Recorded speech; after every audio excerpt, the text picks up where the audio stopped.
चुड़ैल आखिर प्रतीक से ही क्यों मिली और किसी को क्यों नहीं? कहानी को पूरा जानने के लिए वीडियो पूरा देखें। मेरा नाम प्रतीक मिश्रा है। मैं वेस्ट बंगाल के एक गांव में रहता हूं। मैं अभी इंजीनियरिंग का अभ्यास कर रहा हूं और साथ में मैं एक बाइक सोलो राइडर भी हूं। मैं अक्सर छुट्टियों के दिन या फिर वीकेंड पे अपने बाइक पर लॉन्ग राइड के लिए जाता हूं। एक दिन मेरे साथ कुछ ऐसी घटना घटी जिसे आज भी सोचता हूँ तो मेरे शरीर की रूह तक कांप जाती है। आज से 2 साल पहले की बात है। मैं अपना बाइक लेकर कोलकाता लॉन्ग राइड के लिए निकल गया था। रास्ता 3 दिन का था, इसलिए मुझे पहले से ही होटल बुक करना पड़ता था।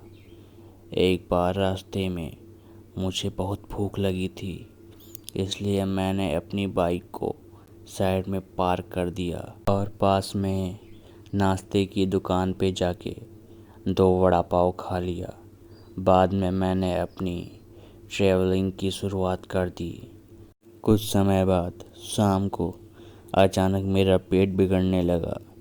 मैं होटल पे जा सकूं इतना समय भी नहीं था, इसीलिए मैंने पास में सुलभ शौचालय का उपयोग किया। वहीं पर मुझे किसी के पायल की आवाज़ सुनाई दी।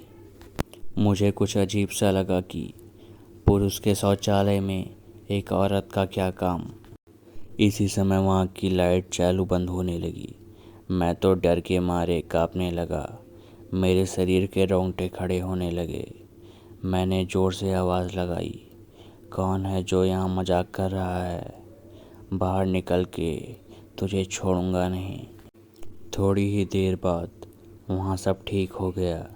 मैं जल्दी से बाहर निकलने की कोशिश कर रहा था, लेकिन वॉशरूम का दरवाज़ा नहीं खुल पा रहा था। मैंने चौकीदार को आवाज़ लगाई तो उसने आके देखा तो दरवाज़ा बाहर से खुला था। फिर उसने आवाज़ लगाई, दरवाज़ा खुला है, आप थोड़ा धक्का लगाएं। मैंने धक्का दिया तो दरवाज़ा खुल गया। मैं पैसा देकर बाहर निकल ही रहा था कि फिर से मेरा पेट खराब होने लगा। मुझे वापस उस खतरनाक वॉशरूम में नहीं जाना था, लेकिन मेरे पास कोई और चारा भी नहीं था। इस बार लगभग 2-3 मिनट हुए होंगे कि वापस से लाइट चालू बंद होने लगी और साथ में कोई स्त्री की हंसने की आवाज़ आने लगी थी। मुझे काफ़ी डर लगने लगा था। मैं जल्द ही अपना काम निपटा के बाहर आने की कोशिश कर रहा था, लेकिन मैं वहाँ से उठ नहीं पा रहा था। मुझे ऐसा लग रहा था कि कोई मुझ पर बैठ गया हो। मैं अपनी पूरी ताकत लगा के खड़ा हो गया और दरवाज़ा खोल के बाहर निकल गया। बाहर निकल के मैंने देखा कि सुलभ शौचालय का मुख्य दरवाज़ा बंद था और उस पर काफ़ी सारे जीव जंतु चिपके थे। यह सारा खौफनाक दृश्य देखकर मेरे प्राण निकल गए हों ऐसा महसूस होने लगा। मैं ज़ोर ज़ोर से रोने लगा। वहाँ पे काफ़ी अंधेरा था और काफ़ी दुर्गंध भी आ रही थी। मुझे लगा कि मैं यहाँ से कैसे बाहर निकल पाऊँगा। उसी वक्त मेरे सामने एक बड़ी बड़ी लाल आँखें वाली, लंबे बालों वाली भयानक औरत खड़ी हो गई। उसे देखकर मेरे तो होश ही उड़ गए थे।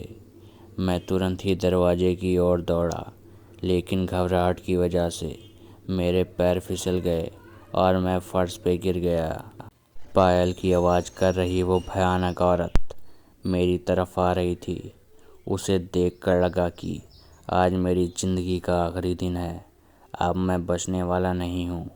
थोड़ी ही देर में वो औरत मेरे पास आकर बैठ गई और मुझे जानवरों की तरह सूंघने लगी। मुझे अपनी मौत साफ साफ दिखाई दे रही थी। फिर मैंने अपनी सारी हिम्मत लगा के एक आखिरी कोशिश करनी चाहिए। मैं ज़ोर से खड़ा हो गया और ज़ोर ज़ोर से दरवाजे को हिलाने लगा। थोड़ी ही देर में दरवाज़ा टूट गया और मैं बाहर निकल गया। जब मेरी नज़र बाहर खड़े लोगों के सामने पड़ी तो मैंने देखा कि लोग मेरे सामने ऐसे देख रहे थे जैसे मैं कोई पागल खाने से भाग आया हूँ। लोग मुझे यहाँ तक बोल रहे थे कि पागल है क्या, पी के आया है। तभी वहाँ पास में खड़ा आदमी ने मेरे पास आके पूछा कि भाई तुम वहाँ अंदर क्या कर रहे थे। तब मैंने कहा मैं तो अंदर शौचालय इस्तेमाल करने गया था। मेरी बात सुनकर उस भाई ने मुझसे कहा तुम ज़रा पीछे मुड़कर तो देखो। मैंने जब उस आदमी की बात सुनकर पीछे मुड़कर देखा तो मेरे तो होश ही उड़ गए। वहाँ कोई शौचालय नहीं था, बल्कि एक पुराना टूटा फूटा खंडहर मकान था। ऊपर वाले की मेहरबानी थी कि मैं सही सलामत बच गया। उस भयानक दिखने वाली चुड़ैल की चंगुल से बच निकला। ऐसे ही मज़ेदार और रोमांचक कहानियाँ सुनने के लिए हमारे चैनल को सब्सक्राइब करें। दोस्तों, अगर आपको मेरी यह कहानी पसंद आई हो तो शेयर ज़रूर करना।